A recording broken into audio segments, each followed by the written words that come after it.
It must have been a scary scene on that mountain. Watching Jesus lifted up into the air like that, his clothes a dazzling white, so white, in fact, that it was not humanly possible. And no, this isn't just yet another Tide ad. And then Elijah and Moses were there too. I mean, what are you supposed to say when you see something like that? They didn't know what to say. And as if it wasn't enough, above all of that, a cloud. And out of that cloud, the voice of God. They were terrified. Can you imagine what that must have been like? If you heard the voice of God like that? This is my son, the beloved. Listen to him. If he didn't know what to say after seeing Jesus transfigured with Moses and Elijah, what was he supposed to say after hearing the voice of God? Nothing. Because what can you say after something like that? What can you do except be in awe? A little awe and a little fear, perhaps. They had, after all, just seen the glory of God. But this account leaves us with a lot of questions. What is the significance of 6 days? Why was Elijah ahead of Moses? How did they even know that it was Elijah and Moses? Why 3 dwellings? There are a lot of things here we can wonder about. This is my son, the beloved. Listen to him. The Transfiguration is mysterious. Like the resurrection, there are a lot of things that we don't know. There are a lot of things that we cannot begin to comprehend because it is bigger than all of us. It's full of wonder and awe. When we stand before God, like Peter and those disciples, fear is probably an appropriate response. But I think that sitting in our own fear too long is where we often go wrong. Let me tell you about someone else who feared. His name was Buford Calloway. Now, I'm not sure if you've ever heard of him, but he is one of my favorite guests on the Saturday Night Live sketch, The Weekend Update with Seth Meyers. And boy, did Buford Calloway have a story to tell.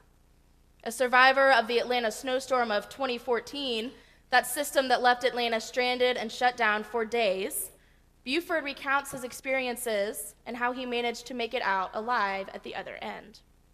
Now, you may remember that event in Atlanta. You probably laughed at Atlanta. You probably wondered how 2 inches shut them down for days. But as a native Atlantan, I'm here to tell you that we do not do snow, and we certainly do not do ice. We are Southerners, farther south than here, and that just is not our thing. Throw us an Olympics, a major league team, a scorching hot summer, now those things we can handle, but a little cold precipitation, and we quite literally freeze. But we survive, and that's just what Buford did that year, after a few mishaps, of course. Can you blame him? It was a whole 2 inches of snow, or as he would call it, of Connecticut confetti. Now, we Atlantans don't know how to deal with that, or as Buford would also call it, the Yankee slush.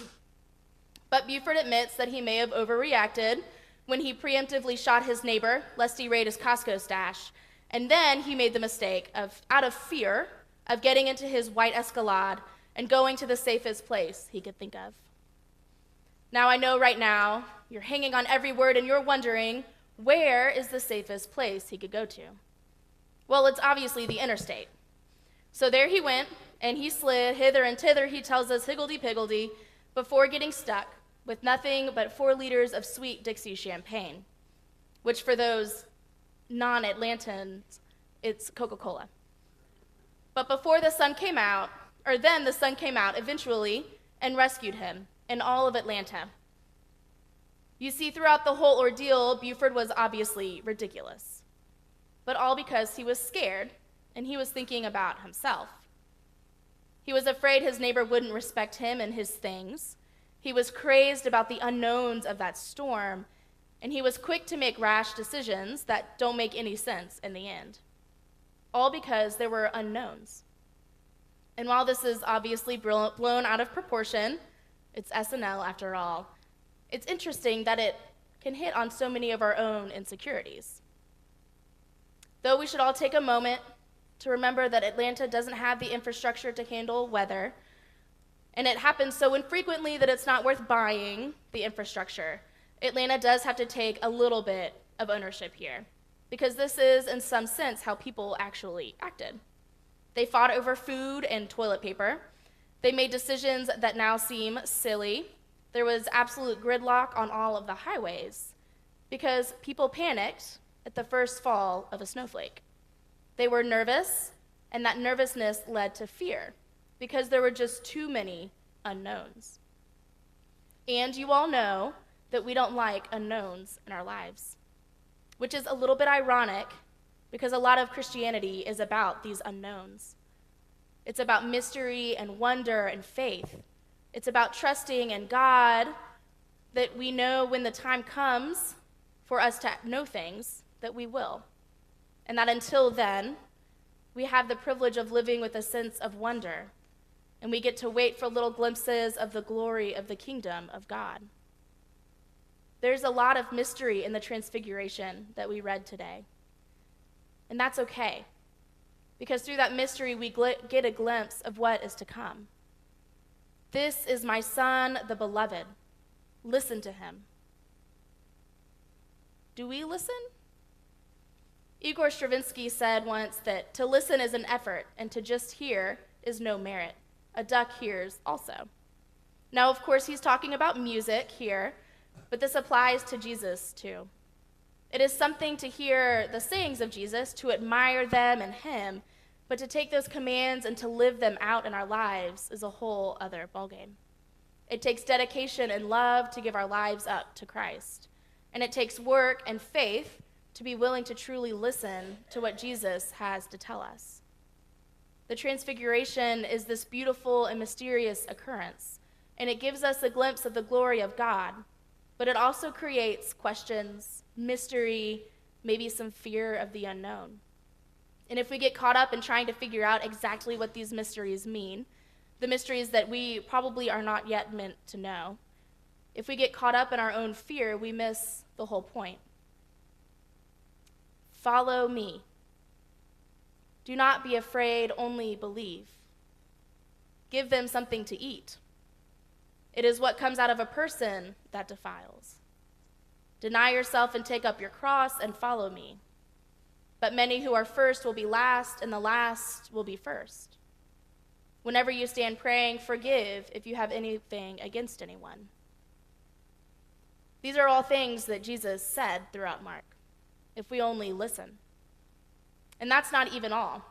Jesus has so much to say to us. No one ever said that being a Christian was easy, and anyone who thinks the message is outdated hasn't done their research. We sometimes have different values in our friends. We are called to stand up for things and for people that might set us apart. If we listen to Jesus, we hear to love our neighbor. These things aren't always easy. Follow me, believe, feed them, your actions defile you. How anyone can say that these don't apply in our world today are beyond me. But we must move past our own unease and be as willing to be as criticized as Jesus. We must stand apart as Christians who listen to Jesus in every aspect of our lives. When we let ourselves get caught up in our fear and apprehension, we lose the wonder that is so beautiful. And that's what defeats us. That fear can take over our lives and blind us to the awesomeness of wonder, to the beauty of wonder. Our times of fear can, if we let them, be the times where we grow closer to God, where we glimpse the glory of God. And then when we let ourselves move past that uncertainty, we get a glimpse of the transformative glory, the glory that can sustain us. And so we end Epiphany with a sense of wonder and amazement of the Transfiguration before we dive into the reality of our own mortality with Ash Wednesday and wait through Lent. The Transfiguration gives us a glimpse of Easter Day, reminding us of what that wait through Lent is all about, that glory, the forgiveness, and the resurrection. And when we sit here and try to explain it to death, it kind of kills the awesomeness of it. We run the risk of explaining away the Transfiguration. instead of sitting in the wonder of it. And if we do that, we miss the whole point. We miss the glory and we miss the voice of God in our lives. Because God gets our attention with the Transfiguration. We listen to the voice of God and we hear everything that we need to know. This is my Son, the beloved. Listen to him. Now that God has our attention, are we listening? Are we really and truly listening? Amen.